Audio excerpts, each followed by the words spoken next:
Москвада күн суык болуп атат, -11 болуп атат. Азыр көптөгөн адамдар рейстерге түшүп атат. Документтериңерди так кармагыла. Эгер таксопаркта иштесеңиздер, трудовой договор менен иштегенге аракет кылгыла. Трудовой договордун айынан түшүп калып атат, печаттын айынан түшүп калып атат. Ар кандай ситуациялар болуп атат. Андыктан ошо документти сактаңыздар.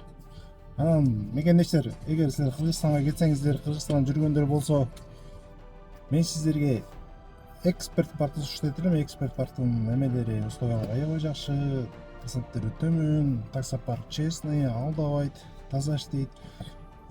Эгер сенесеңиздер, бул жака номер калтырып коем, ошо WhatsApp номериге жазып, менин атымды указывать этсеңер, кайра таксилерден кетин десеңиздер, мага жардам берген болосуздар. Же болбосо ссылкага кирип, ошол ссылкада полный төмөнгө айтмыш айтып, ошол жактан полный информацияны окуп, через Telegram бот аркылуу кирип дагы көрсөңүздөр болот. Эгер силер досуңарды же бирөөнү алып келип кошсоңуздар, анда силерге 1000 сом бонус болуп түшүп калат. Какой-то моменттен кийин түшүп калат, иштегенден кийинчи. Андыктан биз иштейбиз. -10 болуп атат азыр.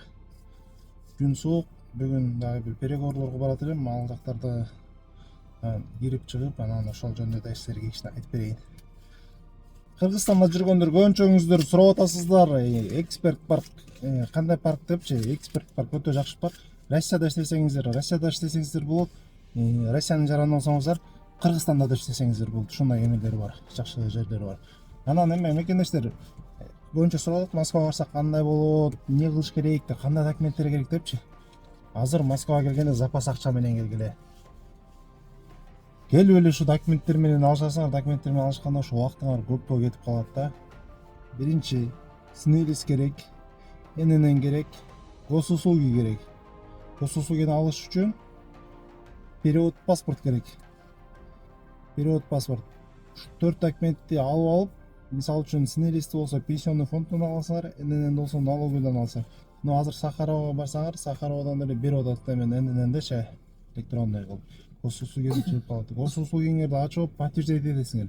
Аны подтверждать эткенден кийин потом машина алып аткан таксопаркка барасыңар. Машина алып аткан таксопаркка барсаңыздар, тажрыйбасы күчтүү парктар кисарт ачып берет временный. Же постоянный кылып кисарт ачат. Кисартты ачыш үчүн эмне документтер керек? Несудимость керек Российской Федерациядан, несудимость эмеден аласыздар. Госуслугиден алсаңыздар болот, электронный. Кыргызстандын посольствосунан соттолбоду деген кагаз керек. Аны барып посольствого барсаңыздар, посольстводан бир эле күндө берет. Ушунун баарын кайра эмеге госуслугиге загружать этесиңер, госуслугиге киргизесиңер. Анан эгер силер трудовой договор менен, то есть ошонун баарын кылып барып, анан госуслугини аккуратно кылып, жакшынакай кылып, без ошибки толтурушуңар керек да. Толтуруп госуслугиден кисартты ачкандан кийин уже силерге таксиге доступ ачылат десем болот. Арендага машина алгандан кийин кайра запись менен Яндекстин офисине барасыздар. Яндекстин офисине барып, Яндекстин офисинен эме кыласыздар. Самозанятыйды ошо паркка кошуп улайсыңар. Азыр мурда парктар улап койчу эле өзүлөр, азыр уже улай алышпайт да. Силер башыңар керек. Аны улайсыңар да, анан жумушка чыгасыздар. Эгер силер трудовой договор менен иштейм десеңиздер, анда эмеге барбайсыздар, Яндекстин офисинечи.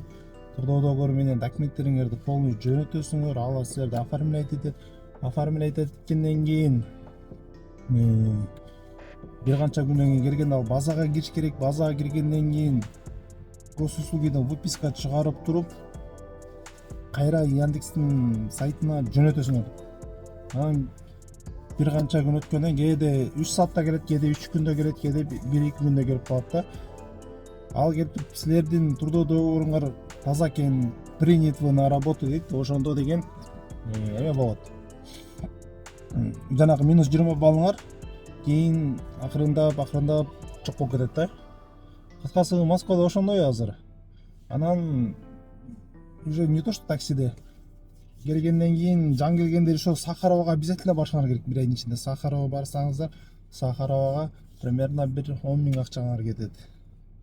Сахаровадан чыккандан квартираңар менен жакшылап сүйлөшүп алышыңар керек да.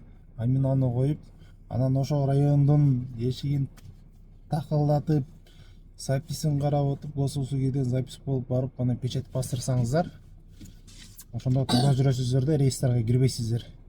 Рейстарга мен 100% кирбейсиздер, 80-90% кирбейсиздер. Потому что у вас официальный трудовой договор, вы официально работаете, вы налог платите, у вас аминаңар бар, печатиңар бар. Болду, ушул нерселер керек да. Бул нерселер бирок ушул нерселер топтош үчүн да убакыт керек. Кыйыныраак болот. Андыктан эгер таксиде келип иштейм десеңиздер, келип иштеңиздер. Жумуш жакшы эле негизи. Иштеген адамга бардык эле жерде жумуш жакшы болуш керек. Мен жаман деп айта албайм, жакшы эле. Өзүңөргө тың болсоңуздар, эки жакка көп баспасаңыздар, кыздар менен көп жүрбөсөңүздөр, жакшы эле результат болот. Келип иштегиле. Бирок бул жакта Кыргызстандагыдай 1000 заказ ташыбайсың. Кыргызстанда мен 1000 заказ ташып койгондорду көрдүм да. Өз көзүм менен көрдүм. 1000 заказ бир айда элестетиле. Акта ашып кетсе, экономдогулар жакшы дегендер 300-400ге чейин кылат. Комфорт плюстагылар деле 200-ün тегерей кылат. Бизнестер 150-ün тегерей кылат да. Анан эгер келсеңиздер, эконом тарифке иштейсиздер, поначалу эгер иштеп көрбөсөңүздөр, анан жакшы иштеп баштасаңыздар, акырын комфорт плюска өтүп аласыздар. И жакшынакай иштей бересиздер да. Азыр бирок эконом машина деле калбай калды, көп парта калбай калды. Өткөндө мени инем издеп таппай койду ушу эконом машиначы. Жок экен, байке. Эконом машина жок экен. Жалаң эле комфорт плюстар калган го деди да, комфорттор деп. Ошо. Андыктан дагы суроолоруңуздар болсо жазыңыздар, комментарийга жазып коюңуздар. Мен силерге сөзсүз жооп берем. Лайктан басып коюңуздар. Эгер силер лайктан басып комментарийдан жазып койсоңуздар, менин каналымды көбүрөөк адам көрөт. Барыңыздарга рахмат. Биз анда иштегенен кеттик. Жанагы кисарт боюнча кичине толуктоо киргизип коюнчу, кичине мен туура эмес айтып атырмын да. Мекендештер, эмнеге госуслугини ачасыңар деп атам. Госуслугини ачып, госуслугини подтверждать эткенден кийин ошол кисартка деген жанагы бирденке деген программа бар. Ошо кисартка деген через госуслуги программа аркылуу кирип, анан толтурасыңар да. Эгер госуслуги болбосо, ал программага кире албайсыздар. Ошондой түшүнүңүздөр, Биринчи госуслугини ачып, госуслугини подтверждать этип, анан ошо подтвержденный госуслуги менен кисартка киресиңер. Кисартка кирип, данныйларыңарды толтурасыңар. Ошондой кыласыңар да. Эгер түшүнбөй атсаңыздар, комментарийга жазыңыздар. Мен силерге жакшылап түшүндүрүп да бир видео кылып чыгарып окшойм негизи. Вот я сейчас на рыбалке, да, прям. Я как на рыбалке.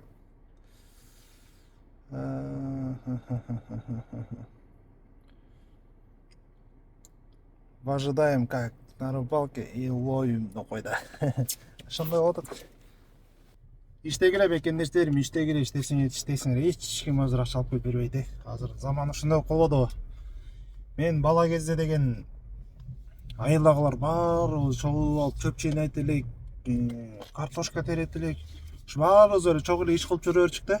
Бирденке болсо, ай барып тиги абаң чакырып келе калчы десе, чуркап барып чакырып келсең, ал деле чуркап келе калат. Жумушкачы. Тас жартан эле чөптүн баарын жыйнап салып эле ушинтип эле жүрчүк бала кездечи. Анан азыр уже андай болбой калды да, уже жашоо башка азыр. Азыр ушундай болуп калбадыбы?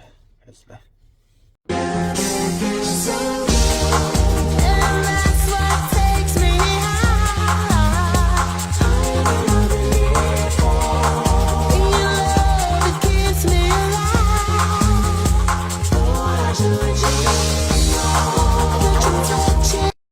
Келип алып, бүтүп отурам. Бойду карагылчы, тазалап койчу. Давай.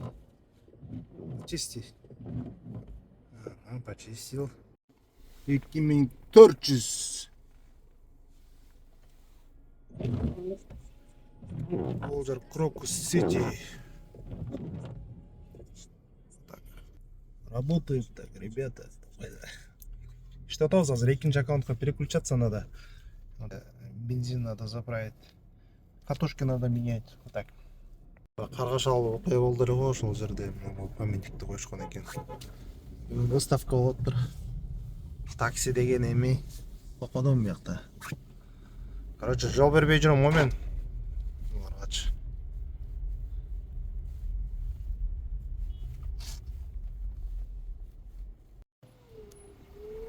Здравствуйте, проезжайте, не стойте. Здравствуйте, здравствуйте. Помашите руками. Вот тут направо, можете повернуть направо. Да, А, есть парковка, да? Да, да. Хорошо, Там хорошо, долго, долго не стойте. Хорошо, спасибо. Говорит, уезжаю. Надо уехать, если айтотса кетип калайынчы. Оген опасно. Оген опасно бұл этот бензин, дизель ташыгандар да. Бир заказ кылган бойдон жүрөм. Заказ бербейт атасы, комфорту да кошуп койдум. Жарым сааттан ашык убакыт өтүп кетти ғой, что-то. Эме деле жакшы. Уровень деле жакшы мына.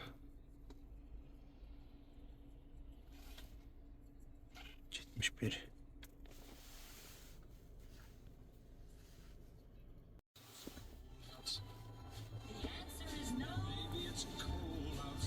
Касы бол заказды таштадым деп койгула, 1860ка таштадым. Або Люберседе жүрүм деп койгула ше.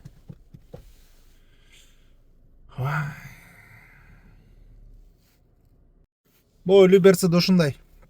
Домдорго келсең, поправай алам. Односторонний жол бирок баарыбыз артка келе атабыз.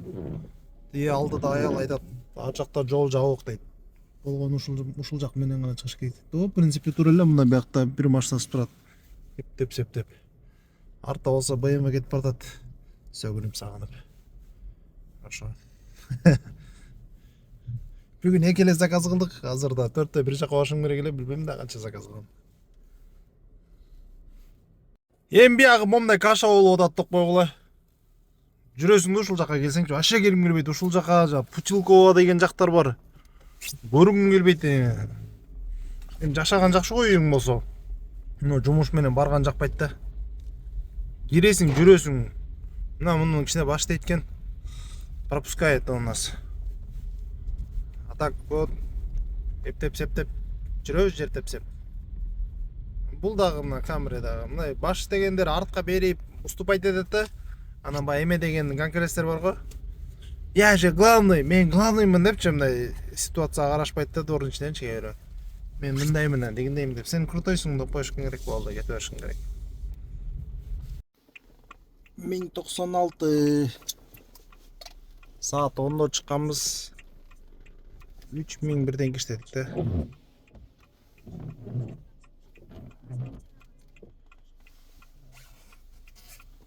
Tamam, өзүмен карайт. Кон таксис.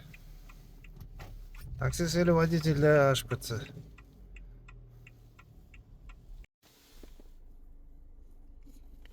Бир миң 1600, короче, интернет жок деп атат. То есть 1100. Мына 1100. Москвада күн чайыттай эле ажылды го, я Кыргызстандагыдай эле. Көзүң жымшыят го.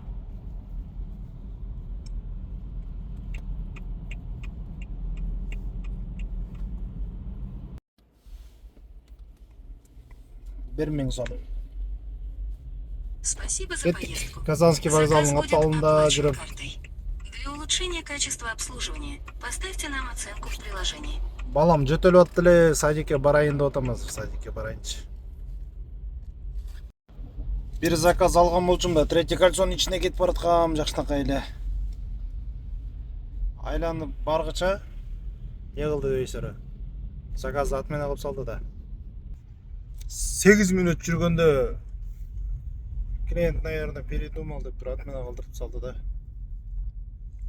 Машинадан көрүп атат, зачем отмена кылат?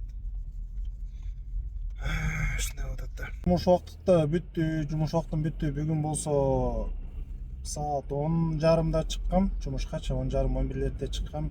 4500 рубль иштедим. 5500 рубль бул мен минуска кеттим деп эсептесеңиздер болот.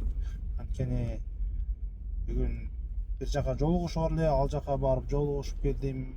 Условиялары билбейм, кичине жакпай калса атат. Жолугушуда да ошо 1 сааттай отуруп калдым. Азыр эми садикке ошо эртерээк баш керек болуп атат, но в принципе мог бы еще поработать кичинечи. Кыргызстанда жумуш кандай болуп атат, ошону айтып койгулачы. Кыргызстанда кандай иштеп атасыздар, жакшы иштеп атасыздарбы? Ошо бияктан кеткендер эле ыйлактап атат да, мына биякта эчтеке жок депчи. Кыргызстанда деле иштеп атышат адамдар,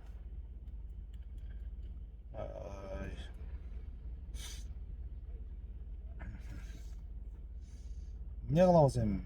Силер менен коштошоюн, коштошайын силер менен. Эртең жумушка чыгабыз. Күн жылып калды, күкшүйбөй кичине жакшынакай болуп кийинип алдым бүгүн. Görüşкөнчө мекендештер, сарсанаа болбоңуздар, капаланбаңыздар, жолдон абайлаңыздар, түз жүрүңүздөр, жаман жолго түшпөңүздөр, мындайдан алыспаңыздар.